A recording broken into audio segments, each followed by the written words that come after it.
I cannot wait each week to see what Zycia is going to come up with, to what he is going to find as he pans through the gold of the internet, or pans through the crap of the internet, trying to find the gold. That's right, the gold on our favorite weekly subject.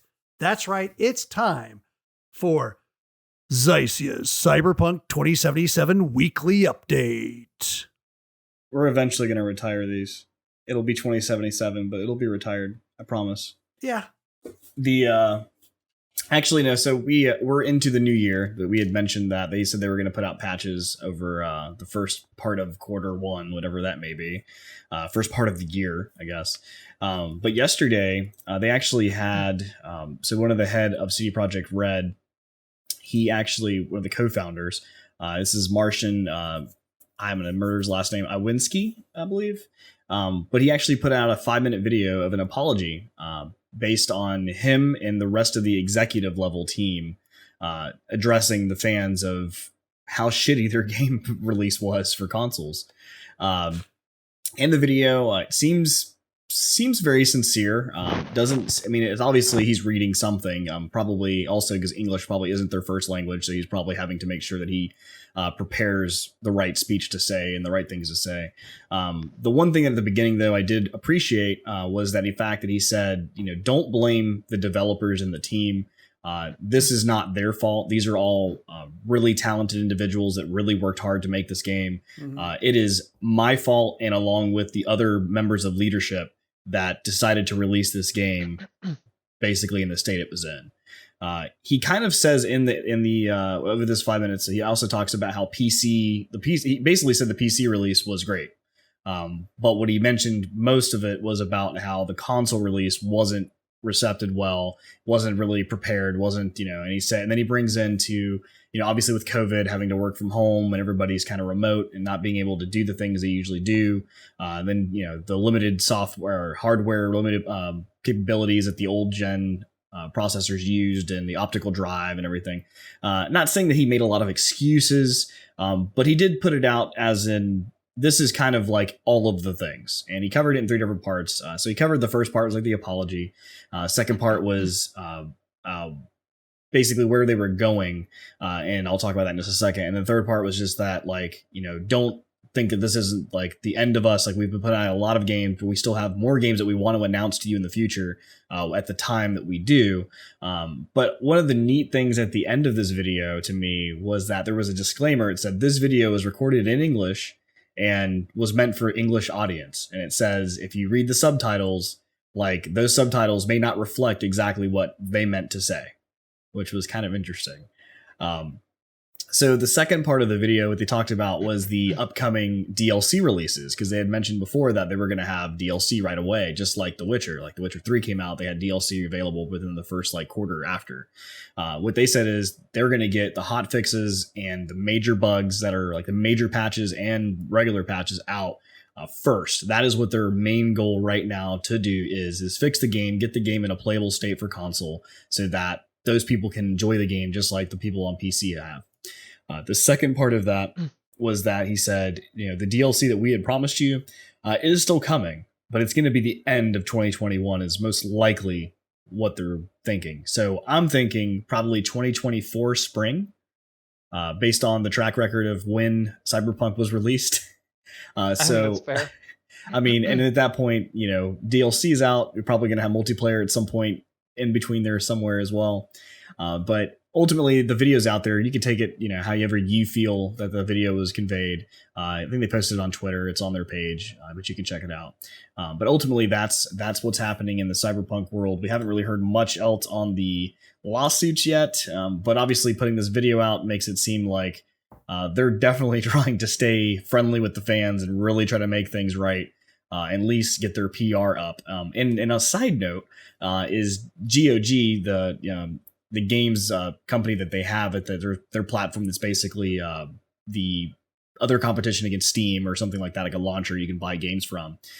They actually have been putting out, and people have been kind of saying this, is they've been putting out a bunch of I literally get emails every day hey, this game is now 70% off, or hey, get this game for free, or hey, check out this coupon for this other game. And they've been pushing that stuff out. So the marketing there, trying to really keep their name well, has been an active thing they've been doing. So it's interesting because I've been seeing like the increase of these emails coming into my inbox basically daily on all. I mean, there's some good deals. It's just, but it's just interesting of what they're actually doing out there. So, I hope they're not setting themselves up for even more failure, because I felt like, I personally, my take on it was like, I felt like there were a little bit too many of the excuses thrown in there. It's like there was just no way for us to really know. Like, we just didn't realize internally testing that the state of the game on console was as bad. It's like, that's just a shit excuse. Like, internal, like, if you guys don't have access to a generic PS4, then I don't know what the fuck you're doing as a company. You're legitimately CD Projekt Red. Like, if you guys have access to Henry Cavill and like other things associated with your company and the company that's handling parts of like your projects, then you fucking have access to one fucking test console, and somebody can load that shit up and be like, guys, this kind of plays like shit. Nah. I'm not gonna lie. And somebody's gonna be like, you know what, you're right. It plays like shit. Like, and he kind of admits like, yo, we knew that it wasn't playing great, but we felt like we were making really great strides to it working really well. So if he's said in the video, he kind of alludes to the fact that like the month leading up to it, they made like massive strides in performance. Yeah. So I have no idea why a month beforehand they didn't just delay the game in the first place. Because if they made massive strides in that 1 month, I can only imagine how much of a piece of shit that game was a month prior to release. Like, if it could barely run without crashing like every 30 minutes on a base, like, first release PS4, and like you could barely render a fucking car without your game shitting itself, then how the hell did it run 1 month prior? Like, when they like turn the console on and it boots and then everything's running fine and they hit Cyberpunk and the thing just fucking blue screens and shuts off, did they not think to themselves, this is probably a bad sign? It didn't blue screen and shut off. It just self-immolated. It just went into flames and just fucking. It went from 10 frames a second to 2 frames a second to 1 frame per second to just burst into flames. And they're like, I wonder if we should patch that.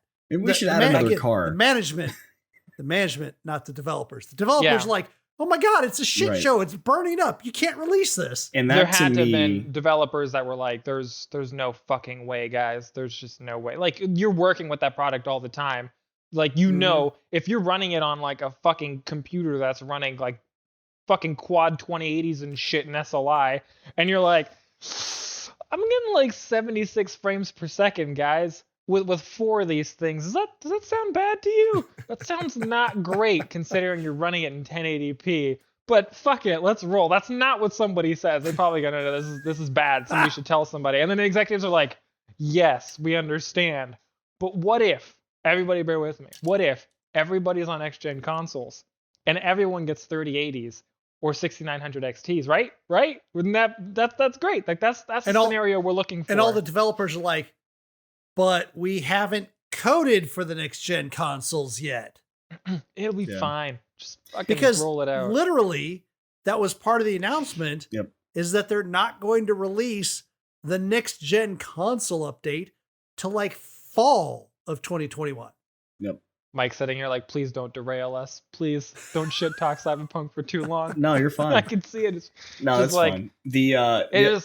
So to kind of go sidetrack and come back, but so Steam, we talked about last week, had mentioned the hours or the games of the year, the games that were the most played games. And I've got a little bit of numbers to kind of back that up, and we'll bring it back to Cyberpunk in a second.